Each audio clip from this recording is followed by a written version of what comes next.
जथा दरिद्रे विबुध तरु पाई, बहु संपत्ति मागत सकुचाई। गौधन गज धन बाजी धन और रतन धन खान, जब आवे संतोष धन सब धन धूरि समान। श्री वामन भगवान की कथा।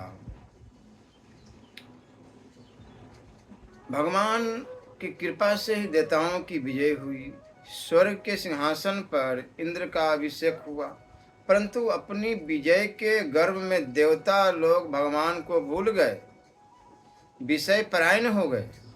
इधर हारे हुए दैत्य बड़ी सावधानी से अपना बल बढ़ाने लगे।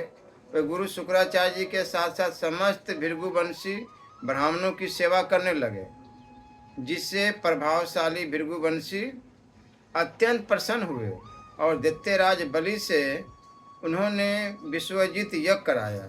ब्राह्मणों की कृपा से यज्ञ में स्वयं अग्निदेव ने प्रकट होकर रथ घोड़े आदि दिए और अपना आशीर्वाद दिया। शुक्राचार्य जी ने एक दिव्य शंख और प्रहलाद जी ने एक दिव्य माला दी। इस तरह सुशोभित हो सेना सहित उन्होंने जाकर अमरावती को घेर लिया। देवगुरु बृहस्पति के आदेशानुसार देवताओं सहित इंद्र ने स्वर्ग को छोड़ दिया और कहीं जा छिपे। विश्व विजय हो जाने पर भृगुवंशियों ने बलि से अश्वमेध यज्ञ कराएं। इस तरह प्राप्त समृद्ध राज्य लक्ष्मी का उपभोग तो बड़ी उदारता से करने लगे। अपने पुत्रों का ऐश्वर्य राज्य आदि छीन जाने से माता अदिति बहुत दुखी हुई। अपने पति कश्यप जी के उपदेश से उन्होंने पयोव्रत किया। भगवान ने प्रकट होकर कहा कि ब्राह्मण और ईश्वर बलि के अनुकूल है, इसलिए वो जीते नहीं जा सकते। मैं अपने अंश रूप से तुम्हारा पुत्र बनकर तुम्हारे संतान की रक्षा करूंगा। इतना कहकर भगवान अंतर ध्यान हो गए।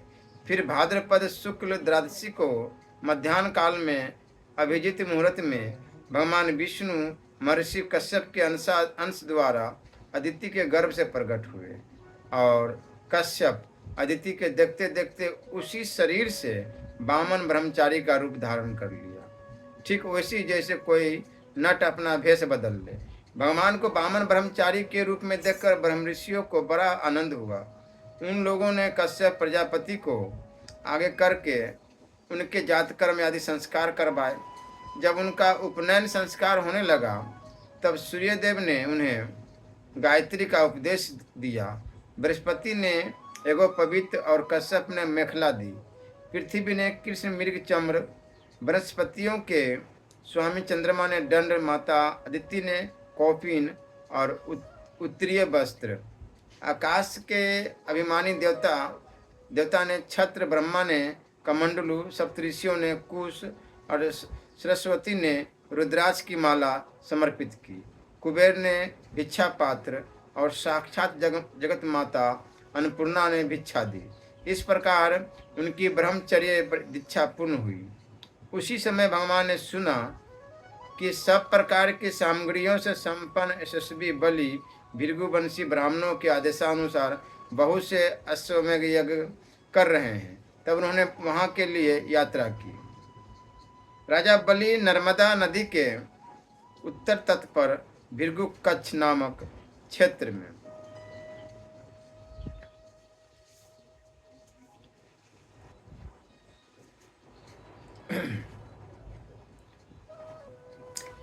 उत्तर तट पर भृगु कच्छ नामक क्षेत्र में भृगुवंशियों के आदेशानुसार एक श्रेष्ठ यज्ञ का अनुष्ठान कर रहे थे। ठीक उसी समय हाथ में छत्र, दंड और जल से भरा कमंडलू लिए वामन भगवान ने अश्वमेध यज्ञ के मंडप में प्रवेश किया। वे कमर में मुंज की मेखला और गले में एगो पवित्र धारण किए हुए थे। बगल में मृग चम्र और जटा सिर पर थी। राजा बलि ने स्वागत वाणी से उनका अभिनंदन किया और चरणों को पखार कर चरण तीर्थ को मस्तक पर रखा। फिर बटु रूपधारी भगवान से बोले, ब्राह्मण कुमार, ऐसा जान पड़ता है कि आप कुछ चाहते हैं। आप कुछ भी चाहते हैं, अवश्य वह सब आप मुझसे मांग लीजिए। भगवान ने प्रसन्न होकर बलि का अभिनंदन किया और कहा, राजन, आपने जो कुछ कहा है वह धर्ममय होने के साथ साथ आपकी कुल परंपरा के अनुरूप ही है। फिर यह कहकर उन्होंने बलि के पूर्वजों का यशोगान किया।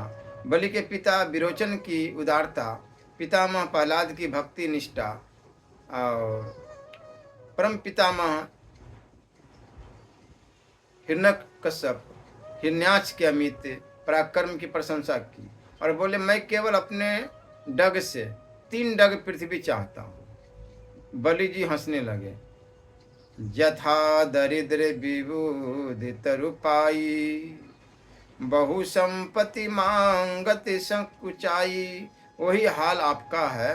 भगवान ने कहा, नहीं, कम मांगने में दरिद्रता हेतु नहीं है, संतोष हेतु है। यथा गौधन, गज धन, बाजी धन और रतन धन खान, जब आवे संतोष धन, सब धन धूरी समान। बलि ने कहा, अच्छा, 3 पग लेना है तो मेरे दैत्यों के पग से लीजिए। देखिए, 1-1 योजन के इनके पांव है। भगवान भी पूरे हठी है, बोले, नहीं नहीं, मुझे तो अपने ही पांव से नाप लेने हैं, क्योंकि धन का उतना ही संग्रह करना चाहिए जितने की आवश्यकता हो।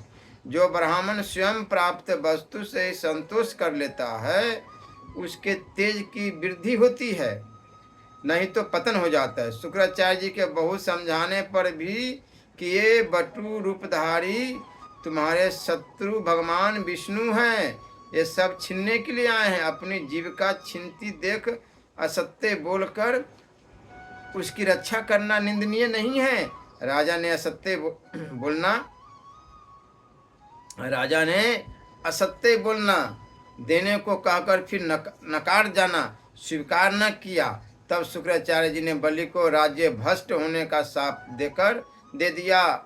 तो भी महात्मा बलि अपने निश्चय से हटे नहीं और हाथ में जल लेकर 3 पग पृथ्वी का संकल्प कर दिया।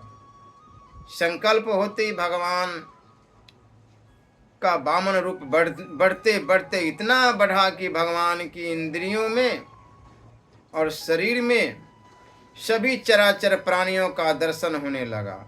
सर्वात्मा भगवान में यह सारा ब्रह्मांड देखकर सब दैत्य भयभीत हो गए।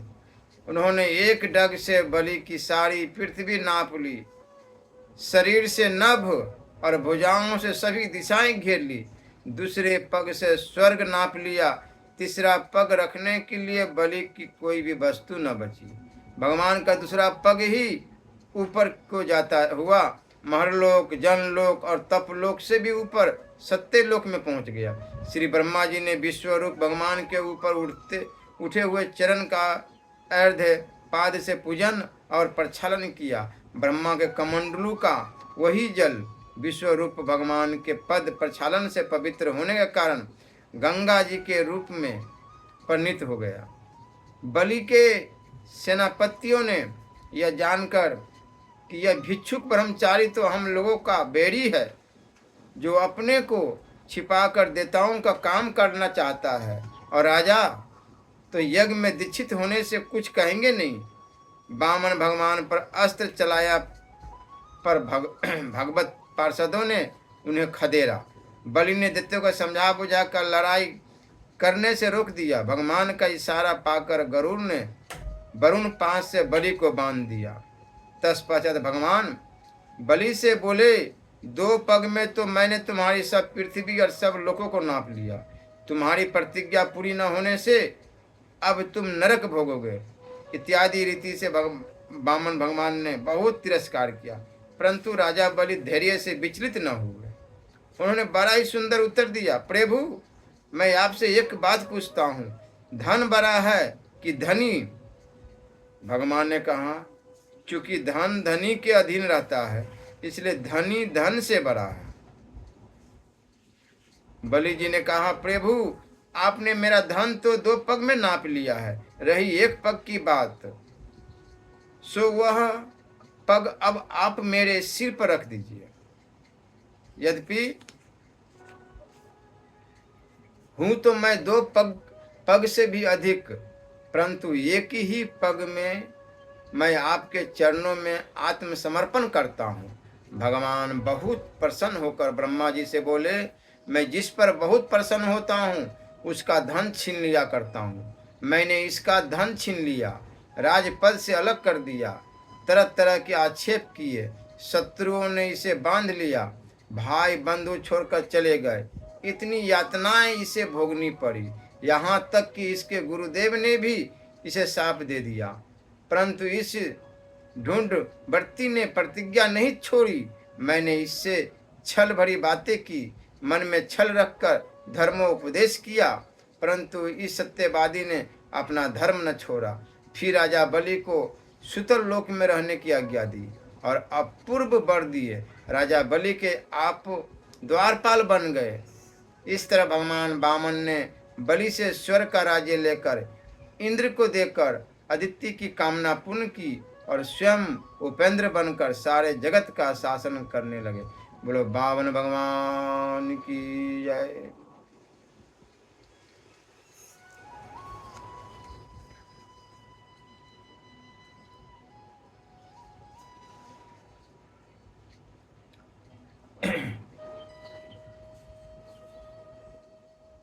परशुराम भगवान की कथा वाल्मीकि रामायण के अनुसार साक्षात ब्रह्मा जी के पुत्र राजा कुश के 4 पुत्रों में से कुशनाभ दूसरे पुत्र थे।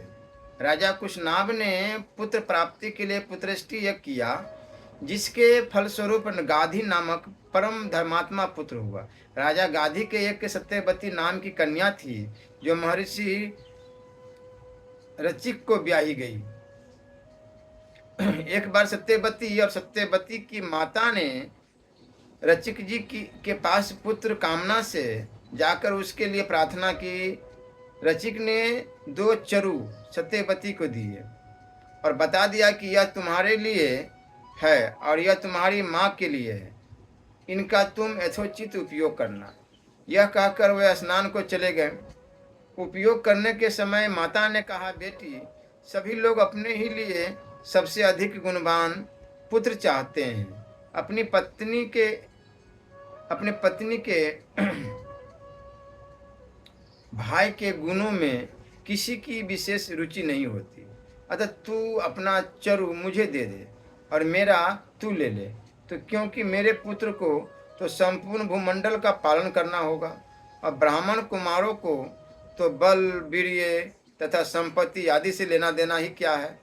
ऐसा कहने पर सत्यवती ने अपना चरु माता को दे दिया। जब ऋषि को यह बात का ज्ञात हुई तो उन्होंने अपनी पत्नी से कहा कि तुमने यह बड़ा अनुचित किया। ऐसा हो जाने से अब तुम्हारा पुत्र घोर योद्धा होगा और तुम्हारा भाई ब्रह्मवेता होगा। सत्यवती के बहुत प्रार्थना करने पर कि मेरा पुत्र ऐसा न हो, उन्होंने कहा कि अच्छा, पुत्र तो ऐसा न होगा, किंतु पौत्र उस स्वभाव का होगा। यही कारण है कि राजा गाधी की स्त्री ने जो चरु खाया, उसके प्रभाव से विश्वामित्र जी हुए और जो क्षत्रिय होते हुए भी तपस्वी और ब्रह्म ऋषि हुए। और श्री रचिक जी के पुत्र श्री यमदग्नि जी की जो परम शांत दांत ब्रह्म ऋषि हुए, परंतु यमदग्नि जी के पुत्र परशुराम बड़े ही घोर योद्धा हुए। एक बार यमदग्नि जी ऋषि ने अपनी स्त्री रेणुका जी को नदी से जल लाने को भेजा। वहाँ गंधर्वनी विहार कर रहे थे। ये जल लेने गई तो उनका विहार देखने लगी। इसमें उन्हें लौटने में देर हुई। ऋषि ने देरी का कारण जान लिया और यह समझकर कि स्त्री को पर पुरुष की रति देखना महापाप है, अपने पुत्रों को बुलाकर एक एक करके आज्ञा दी कि माता को मार डालो। परंतु मारतू इसने बस 7 पुत्रों ने इस काम को करना अंगीकार न किया, तब 8वें पुत्र परशुराम को आज्ञा दी कि इन सब भाइयों सहित माता का वध करो। इन्होंने तुरंत सबका सिर काट डाला। इस पर पिता ने प्रसन्न होकर इनसे वर मांगने को कहा। तब इन्होंने कहा कि मेरे सब भाई और माता जी जी उठे और इन्हें यह भी न मालूम हो कि मैंने इन्हें मारा था। हमको पाप का स्पर्श न हो, युद्ध में कोई मेरी बराबरी न कर सके, मैं दीर्घ काल तक जीवित रहूं। महातपस्वी यमदग्नि जी ने परशुराम को सभी वर दिए। महिषमती नगरी का राजा सहस्त्रार्जुन भगवान दत्तात्रेय जी से युद्ध में कोई सामना न कर सके। युद्ध के समय 1000 भुजाएं प्राप्त हो जाए, सर्वत्र व्याहत गति हो, यदि वरदान प्राप्त कर उन्मत्त हो गया। वह रथ और वर के प्रभाव से देवता, यक्ष और ऋषि सभी को कुचले डालता था। उसके द्वारा सभी प्राणी पीड़ित हो गए रहे थे। एक बार उसने केवल धनुष और बाण की सहायता से अपने बल के घमंड में आकर समुद्र को आच्छादित कर दिया।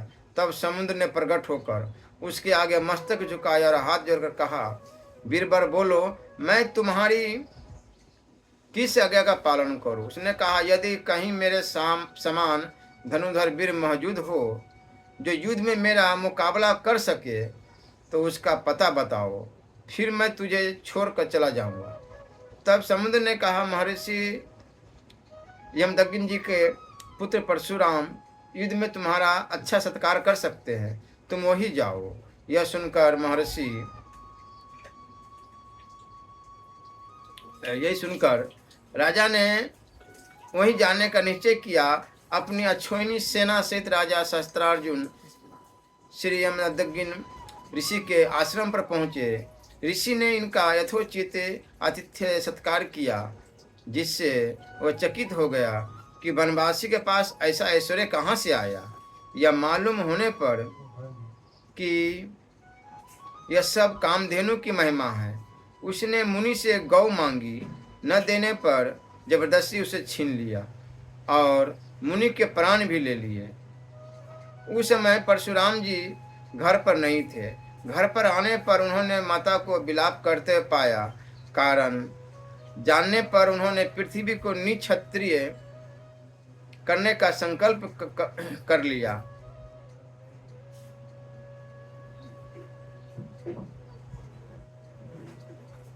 इक्कीसवीं बार क्षत्रियों का नाश करके परशुराम जी ने अश्वमेध किया और उसमें सारी पृथ्वी कश्यप जी को दान में दे दी।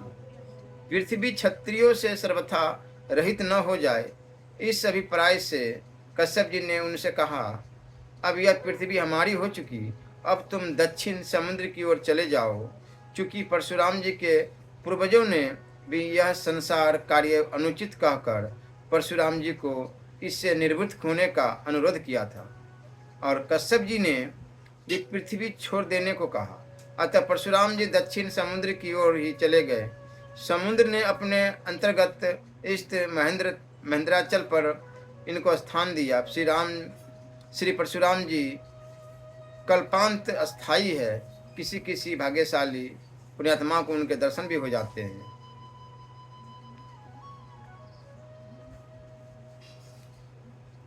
श्री रामावतार की कथा, जब जब होई धर्म के हानि, बाढ़हि असुर अधम अभिमानी, करहि अनीति जाय नहीं बरिनी, सिद्धि विप्र धेनुसुर धरिनी, तब तब प्रभु धरि विविधि शरीरा, हरि कृपा निधि सजन पीरा, असुर मारी थापहि सुरन राखहि निज सुरति से तू, जग विस्तारहि विशद जस राम जन्म करे हेतु।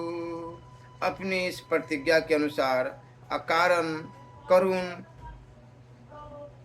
करुणा वरुणालय भक्त बंसर भगवान श्री रामचंद्र जी 4 रूप धारण करके श्री अयोध्यापति चक्रवर्ती महाराज धीराज श्री दशरथ जी के पुत्र रूप में चैत्र शुक्ल नवमी रामनवमी को अवतरित हुए।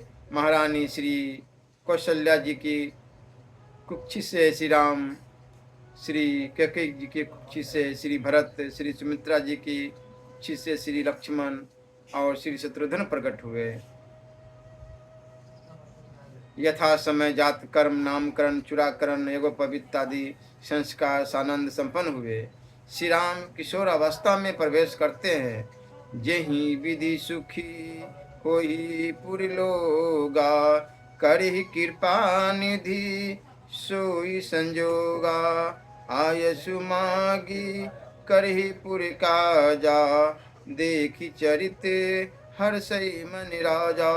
इसी हर्षोल्लास के बीच एक दिन श्री विश्वामित्र जी आते हैं और श्री दशरथ जी महाराज से अपने यज्ञ रक्षार्थ श्री राम जी एवं लक्ष्मण जी को मांग ले जाते हैं।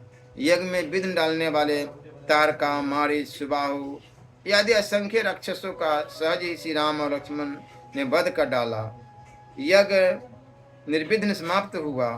फिर विश्वामित्र जी के साथ जनकपुर में श्री सीता जी का स्वयंवर देखने के लिए निमित्त जाकर विशाल शंभु धनु, जिससे त्रिलोके के भटमानी वीर डिगा भी न सके थे, उसे श्री राम ने मध्य से ऐसे तोड़ डाला जैसे मतवाला हाथी कमल नाल को तोड़ डालता है। पश्चात यह शुभ समाचार श्री अयोध्या भेजा गया और श्री दशरथ जी आए तो बारात लेकर श्री राम जी के ब्याह के लिए, परंतु ब्याह हो गया चारों राजकुमारों का। अपनी वृद्धावस्था का आभास पाकर श्री दशरथ जी महाराज ने उत्तम गुणों से युक्त और सत्य पराक्रम वाले सद्गुणशाली अपने प्रियतम ज्येष्ठ श्रेष्ठ पुत्र श्री राम को, जो प्रजा के हित में संलग्न रहने वाले थे, प्रजा वर्ग का हित करने की इच्छा से प्रेमवश युवराज पद पर अभिषिक्त करना चाहा। तदंतर श्री राम के राज्याभिषेक की तैयारियां देखकर रानी कैकेयी ने, जिसे पहले ही वर दिया जा चुका था, देव माया से मोहित होकर मंथरा से उकसाई जाकर राजा से यह वर मांगा कि श्री राम का निर्वासन, वनवास और भरत का राज्याभिषेक हो। कैकेयी का प्रिय करने के लिए पिताजी आज्ञा के अनुसार इनकी प्रतिज्ञा का पालन करते हुए वीर श्री राम वन को चले। श्री विदेह वंश जयंती, मिथिलेश राजनंदिनी, श्री राम प्रिया, श्री जानकी की एवं श्री सुमित्रानंदन लक्ष्मण भी प्रेम बस प्रभु के साथ चल दिए। उस समय पिता श्री दशरथ जी ने अपना सारथी भेजकर एवं पूर्ववासियों ने स्वयं साथ जाकर दूर तक उनका अनुसरण किया। श्री श्रृंगरवेरपुर में गंगा तट पर अपने प्रिय सखा निषाद राज गुह के पास पहुंचकर धर्मात्मा श्री राम ने सारथी सुमंत जी को अयोध्या के लिए विदा किया। निषाद राज गुह लक्ष्मण और सीता जी के साथ श्री राम मार्ग में बहुत जल वाली अनेकों नदियों को पार करके एक वन से दूसरे वन को गए। महर्षि भरद्वाज जी का दर्शन कर गुह को वापस कर उन्होंने महर्षि वाल्मीकि जी का दर्शन किया और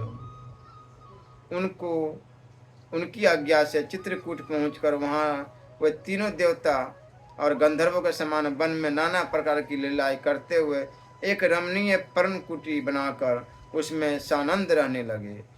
पुत्र शोक में श्री दशरथ जी के स्वर्ग गमन के पश्चात श्री वशिष्ठ जी आदि प्रमुख ब्राह्मणों द्वारा राज्य संचालन के लिए नियुक्त किए जाने पर भी बलशाली वीर भरत ने राज्य की कामना न करके पूज्य श्री राम को प्रसन्न करने के लिए वन को ही प्रस्थान किया और वहां पहुंचकर ज्येष्ठ भ्राता श्री राम से यूं प्रार्थना की, धर्मज्ञ आप ही राजा हो, परंतु महान यशस्वी श्री राम ने भी पिता के आदेश का पालन करते हुए राज्य की अभिलाषा न की और भरत के मांगने पर उन भरताग्रज ने राज्य के लिए न्यास चिन्ह रूप में अपनी खड़ाओं भरत को देकर उन्हें बार बार आग्रह करके लौटा दिया। श्री भरत ने श्री राम के चरणों का स्पर्श किया और श्री राम के आगमन की प्रतीक्षा करते हुए वे नंदी ग्राम में रहकर राज्य कार्य संभालने लगे। श्री भरत के लौट जाने पर सत्य प्रतीक श्री राम ने वहां पर नागरिकों का पुनः आना जाना देखकर उनसे बचने के लिए दंडकारण्य में प्रवेश किया। उस महान वन में पहुंचने पर महावीर श्री राम ने विराट नामक राक्षस को मारकर श्री सरभंग, तुतिक्षण, अगस्त आदि मुनियों का दर्शन किया। श्री राम ने दंडकारण्य वासी अग्नि के समान तेजस्वी उन ऋषियों को राक्षसों के मारने का वचन दिया और संग्राम में उनके वध की प्रतिज्ञा की। इसके पश्चात वहीं रहते हुए श्री राम ने इच्छानुसार रूप बनाने वाली जन स्थान निवासिनी शूर्पणखा नाम की राक्षसी को लक्ष्मण जी के द्वारा उसके नाक कान काटकर कुरूप कर दिया। पश्चात शूर्पणखा के द्वारा प्रेरित होकर चढ़ाई करने वाले खरदूषण, त्रिशरादि 14,000 राक्षसों को श्री राम ने युद्ध में मार डाला। तदंतर राक्षस रावण ने प्रतिशोध की भावना से मारीच की सहायता से श्री जानकी का अपहरण कर लिया और श्री जानकी जी को लेकर जाते समय मार्ग में विघ्न डालने के कारण श्री जटायु जी ने को आहत कर दिया। पितृवत पूज्य जटायु के द्वारा ही श्री राम जी को श्री जानकी जी का पता मिला। तब अपनी गोद में प्राण त्यागे हुए श्री जटायु जी का अग्नि संस्कार वन में श्री सीता जी को ढूंढते हुए उन्होंने कंबंद नामक राक्षस को देखा तो उसे भी तत्काल मारकर शुभ गति प्रदान की। कंबंद के द्वारा संकेत पाकर श्री राम परम भगवती सबरी जी के यहाँ गए। उसने इनका पूजन किया। श्री राम ने सबरी का मातृवत सम्मान किया, उत्तम गति प्रदान की। फिर सबरी के संकेतानुसार श्री हनुमान जी से मिलकर सुग्रीव जी से मित्रता हुई और सुग्रीव के कथा अनुसार संग्राम में बाली को मारकर उसके राज्य पर श्री राम ने सुग्रीव को ही बिठा दिया। तब उन बानरराज सुग्रीव ने भी सभी बानरों को बुलाकर श्री जानकी जी का पता लगाने के लिए भेजा। संपाति नामक गिद्ध के पता बताने पर महाबलवान श्री हनुमान जी 100 योजन विस्तार वाले क्षार समुद्र को कूदकर लांघ गए। वहां रावण पालित लंकापुरी में पहुंचकर उन्होंने अशोक वाटिका में श्री सीता जी को चिंतामग्न देखा। तब उन विदेह नंदिनी को पहचान मुद्रिका देकर श्री राम का संदेश सुनाया और उन्हें सांत्वना देकर उन्होंने वाटिका का विध्वंस कर डाला। साथ ही अक्षय कुमार आदि असंख्य राक्षसों का संहार कर डाला।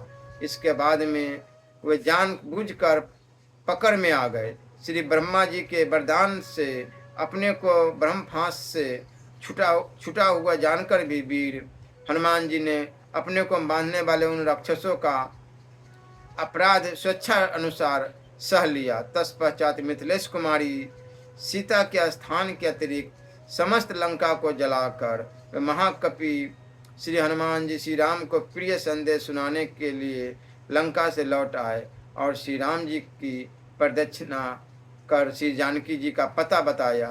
इसके अनंतर असंख्य वानर सेना को साथ लेकर श्री राम ने महासागर के तट पर सूर्य के समान तेजस्वी बाणों से समुद्र को क्षुब्ध किया। तब नंदीपति समुद्र ने अपने को प्रकट कर दिया।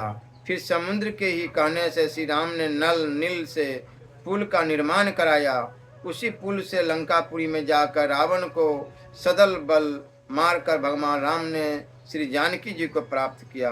साध्वी सीता ने अपनी अग्नि परीक्षा दी।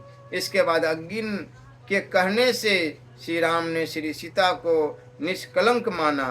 महात्मा श्री रामचंद्र के इस कर्म से देवता और ऋषियों सहित चराचर त्रिभुवन संतुष्ट हो गया।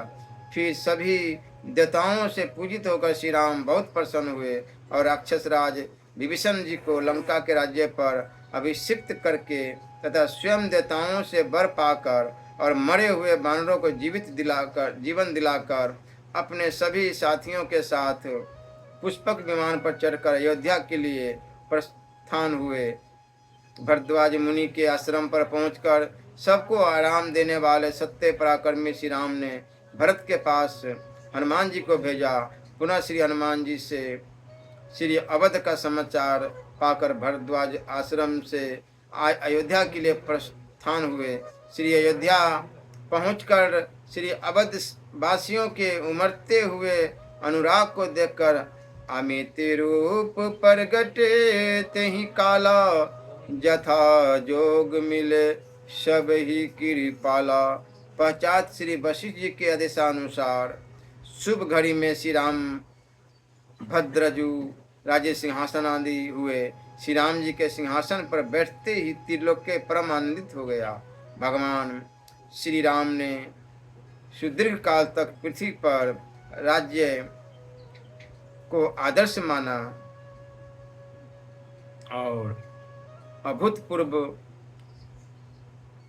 सुशासन स्थापित किया। इसके राज्य में प्रजा मात्र तापत्रय से सर्वथा मुक्त थी। आज भी राम राज्य को आदर्श माना जाता है। 14 वर्ष में जब तक नंदीग्राम में श्री भरत जी रहें तब तक अवधपुरी अयोध्या में न किसी की मृत्यु हुई न किसी का जन्म हुआ। श्री राधा वल्लभ लाल की जय।